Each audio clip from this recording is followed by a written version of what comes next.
नमस्ते दोस्तों। आज हम बात करने वाले हैं राजस्थान में लगी हुई डिजिटल इमरजेंसी के बारे में। हमारे इंडियन हिस्ट्री में सबसे पहली बार 25 जून 1975 को इंटरनल इमरजेंसी लगाई गई थी। इस 25 जून को काले दिवस नाम से भी जाना जाता है। इमरजेंसी की सिचुएशन में कोई भी व्यक्ति गवर्नमेंट के खिलाफ ना ही कुछ लिख सकता है और ना ही कुछ बोल सकता है। इमरजेंसी की सिचुएशन में आम आदमी के सारे राइट्स जो है वो सस्पेंड कर दिए जाते हैं। आज 47 साल के बाद में एक बार फिर से राजस्थान में इमरजेंसी लगाई गई है, लेकिन ये इमरजेंसी इस बार डिजिटल इमरजेंसी है और ये इमरजेंसी राजस्थान गवर्नमेंट के द्वारा लगाई गई है। जैसा कि आप सभी को पता है कि 28 जून यानी कि मंगलवार को उदयपुर में कन्हैया लाल की जिस तरीके से हत्या करी गई थी, उसके बाद में ही उदयपुर सहित पूरे राजस्थान में इंटरनेट सर्विस को बंद कर दिया गया है।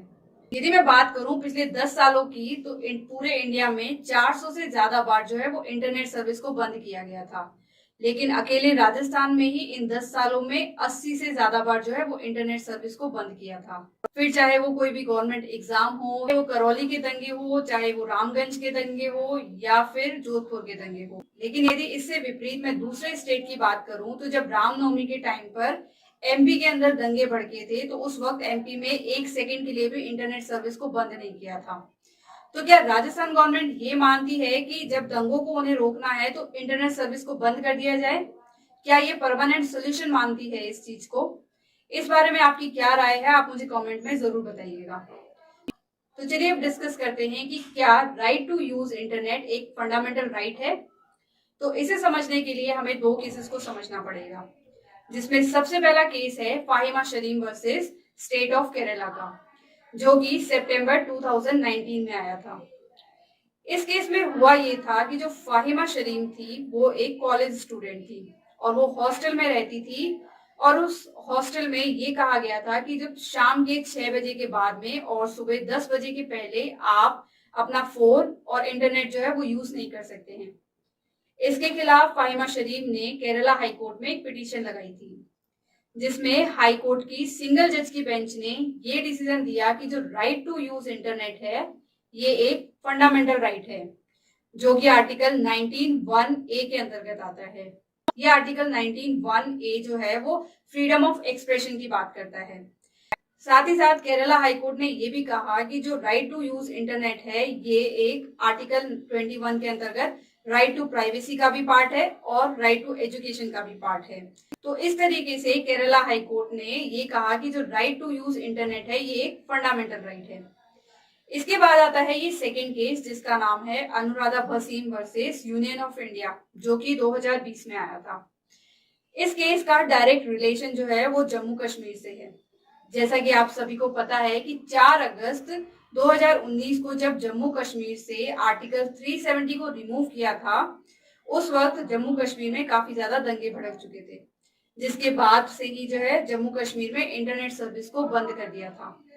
ये देश में पहली बार था जब इतने लंबे समय तक के लिए, यानी कि टोटल 213 दिनों तक के लिए वहां पर जो है इंटरनेट सर्विस को बंद किया था, जिसकी वजह से आम आदमी को बहुत ज्यादा परेशानी हुई थी। अनुराधा वसीम ने ये पिटीशन लगाई कि जो राइट टू यूज इंटरनेट है ये एक फंडामेंटल राइट है। इस केस में सुप्रीम कोर्ट की 2 जजेस की बेंच ने ये कहा कि जो राइट टू यूज इंटरनेट है ये एक फंडामेंटल राइट है, जो कि आर्टिकल 19(1)(a) के अंतर्गत फ्रीडम ऑफ एक्सप्रेशन का पार्ट है। साथ ही साथ आर्टिकल 19(1)(g) के अकॉर्डिंग एक फंडामेंटल राइट है, जो कि बात करता है कि कोई भी व्यक्ति किसी भी ट्रेड को, प्रोफेशन को, ऑक्यूपेशन को और बिजनेस को फॉलो कर सकता है। जैसा कि मैंने बताया कि जम्मू कश्मीर में 213 दिन के लिए इंटरनेट सर्विस को बंद किया था, तो उस दौरान ना तो कोई व्यक्ति ऑनलाइन बिजनेस करने में समर्थ था और ना ही कुछ कम्युनिकेशन करने में समर्थ था। इसीलिए सुप्रीम कोर्ट ने ये कहा कि जब इंटरनेट सर्विस को वहां पर बंद किया था तो ये आम नागरिक के फंडामेंटल राइट का वायलेशन किया था। साथ ही साथ सुप्रीम कोर्ट ने ये भी कहा कि कोई भी गवर्नमेंट जो है किसी भी फंडामेंटल राइट को इनडिफाइनाइट टाइम तक के लिए, यानी कि अनिश्चित काल तक के लिए सस्पेंड नहीं कर सकती है, क्योंकि इसी आर्टिकल 19 में फंडामेंटल राइट के रिस्ट्रिक्शंस भी दिए हुए हैं। जैसा कि आर्टिकल 19(1)(a) के अंतर्गत जो राइट्स दिए हुए हैं उनका रिस्ट्रिक्शन आर्टिकल 19(2) में दिया हुआ है। इसी प्रकार से आर्टिकल 19(1)(g) के अंतर्गत जो राइट्स दिए हुए हैं उनके रिस्ट्रिक्शन आर्टिकल 19(6) में दिए हुए हैं। इन दोनों आर्टिकल में ये बात लिखी हुई है कि कोई भी स्टेट गवर्नमेंट जो है वो इन फंडामेंटल राइट पर रिस्ट्रिक्शन लगा सकती है, लेकिन वो जो रिस्ट्रिक्शंस होंगे वो रीजनेबल रिस्ट्रिक्शंस होंगे। तो इस तरीके से टोटल 213 दिनों के बाद में जम्मू कश्मीर में मार्च 2020 में इंटरनेट सर्विस को फिर से चालू किया था। तो इस तरीके से इन दोनों ही केस में ये कहा गया कि जो राइट टू यूज इंटरनेट है ये एक फंडामेंटल राइट है।